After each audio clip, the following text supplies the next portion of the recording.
So I had just graduated from undergrad, and I went to Mason Gross, Rutgers in New Brunswick, and I graduated in acting because, you know, I thought that was a great idea.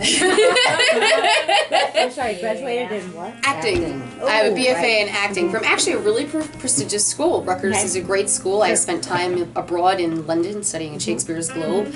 It's a wonderful opportunity, you know. So I graduated about 3 months out, and I'm like, well, what the hell am I going to do with myself? Where am I going to go? What am I going to do? I don't know. So I'm like, well, New York. I live 20 minutes away, so I'll go get a job in New York. And I got the best job. I loved it. I was working at the Groove in NYC, which is right near the Columbia campus, right next to Fat Cats, if you don't know anything about the city. But it's this little kind of dank hole of a place. Don't eat the food there because it's probably from the floor. And I was a martini server, and I was damn good, okay? Because they had these crouched little tables, and I would have like 3 or 4 martinis on a tray, like negotiating, the live band's over there, everybody's dancing, and I'm moving around trying to get myself through, and I was good. So I had been there about a month, and they were like, okay, Halloween is like 2 days from now, who's gonna work? And I was chosen, and everybody hated me for it because I was like brand new, and Halloween being a choice night, you know, you knew I was going to make a lot of money. So anyway, I'm working there, and it was so much fun. I dressed up as a little cowboy. We were all like, all me and the other 2 servers were all like one of them was an Indian. I was a cowboy, and it's really fun. And we were making money hand over fist, and I'm serving drinks and martinis and shots and this, that, and the other, and having a few too many on the side myself because it's Halloween, and what are you gonna do? And it's New York, so you know the bars don't close until like 3, 4 a.m. So it's 4 a.m. and I am like 4 sheets to the wind at this point, and I'm looking at all of my tickets and trying to make everything balance with the ridiculous amount of money that I have in my penny. And there's like this one stupid ticket for like a margarita that they're trying to say that I took, and I didn't. I said, no, the ticket is in the trash. And they refused to believe me. They wanted to make me pay it. It's like a $20 margarita, but it was the principle of the thing. And I was just drunk enough to be pissed that I took that trash and I brought it outside, and I literally dumped the entire thing, nasty trash, in front of the fucking place. It started 4 a.m. dressed as a cowboy, up to my elbows in trash, picking through trying to find this ticket for this margarita, which is even more funny because the truth is I did drink it. I did drink it myself. I was just being really obstinate. Stop by y'all with 4 boxes in there. I'm sorry. Oh, sorry? Sorry to interrupt. Let's couple of items in here. Oh, okay. Hang on. Sorry to interrupt. That's all right. There you go, hon. So anyway, We can edit. Yeah. it's okay. So I did drink the margarita, and everybody who's passing by the front of the store is like, why are you digging through trash at 4 a.m. dressed as a cowboy? And I ended up like, because they won't let me. And I'm just talking with the people, like, you know, they say I bought this drink and I didn't actually drink it, and I'm trying to find the ticket to prove my innocence, which I knew didn't exactly exist, but I was still looking for it.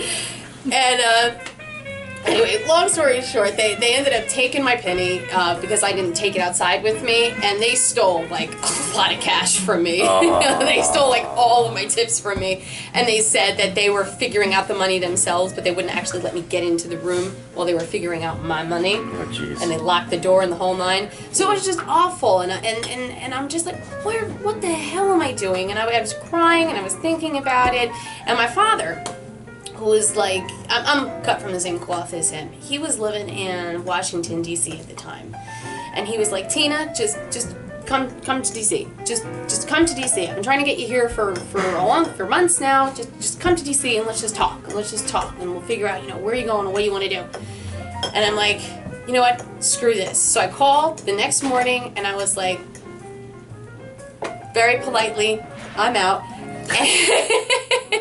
And I got on a 4.5-hour train ride, and I'd never actually been on a train ride before, and that was a really unique experience. I bought a book. I'll never forget, I bought Angels and Demons because I had just come back from Rome a few months ago, and I thought that'd be a great book to read. and ended up sitting next to this gorgeous Armani model named Griffin Woodruff, and he was still covered in glitter from the shoot. He was fabulous. And I talked to him the entire way, so I never read the book. I read it later, but so I finally make it to Washington, and my dad picks me up, and we take the underground, and we go to where he was living in Fairfax, and I went there to figure out where I was going with my life.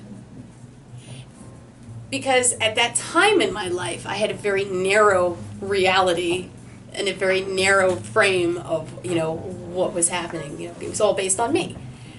And I started talking to my dad and just shooting the shit with him, just being with him, and I started to just notice the way that he was around, like, other people. There was something different about him.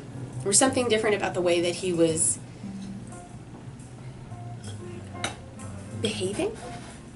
There was a certain lightness to him, but he was still guarded. And then the more and more we drank, and we were at this bar that was like 2 steps away from where the apartment was that he was living in, and we were playing pool. And there was this guy who was hitting on me, playing pool with us, and the whole time I'm watching my dad, and I'm like, okay, I know where this is going. So we go back up into the room, and I smoke weed with my father for the first time. And I think that was the thing that finally coasted him over. And my father's like, Tina, your sister, she keeps, and I did not bring this subject up, I promise you. She keeps saying, Dad, are you gay? What's going on here? Because me and Chris think you're both gay. And I'm like, well, does it matter? And he's like, it doesn't matter. And I'm like, okay. And then we drank a little bit more, did more shots, and then he came back to me. He's like, but your sister keeps asking me, like, are you gay? And I'm like, well, does it matter? He's like, no, it doesn't matter. And I'm like, okay, great. And he's like, well, fine then, I'm gay. And I'm like, are you happier? Yeah. I think I am. And I looked at him and I was like, all those years, because my mom, the ex-nun, very asexual, and my father was always a very affectionate person. I'm like, how did you handle it? You were married for 30 years? He was still married to my mother at this point, by the way, and she was coming in 2 days to Washington, D.C. to come and pick me up. Before she arrived, I had to sneak into his room and hide a few things I don't want to really bring up on camera right now before my mother arrived, just in case she went snooping through the drawers, because he didn't want her to find some things. And I was like, how did you do it all these years? And he's like, well, honestly, when you were young, you were so affectionate, and just you always climbed in my lap, and you always hugged me, and that was enough. He said, and it really changed the day that you left for college. The day that you went to undergrad, I just lost that physical contact, that physical connection to people, and then I just wasn't fulfilled anymore. And I was like, so then what did you do? And he said something that to this day breaks my heart, I was like, how did you find love? And he said, well, I went out and I bought it. And I was like, oh. And it's funny because like I said, I came there to go to my father to find direction in my own life. And I was so small and so stupid. And here he is, breaking ground on something that has irrevocably changed him and everybody in my family. And now, he's gone and become probably the happiest person that I know. Because he stopped traveling the path that he thought he was supposed to travel, and he just owned his truth. Carl Sagan, perhaps we are all wayfarers on the road to truth. And in diverting, where he was going, he became a new person, and he is now like biggest role model in life. And in that moment, you know, I kind of, my own awareness opened up and I stopped thinking about my own small little narrow life and just realized that there's so much more out there and so much more that's important to think about. Awesome. God damn!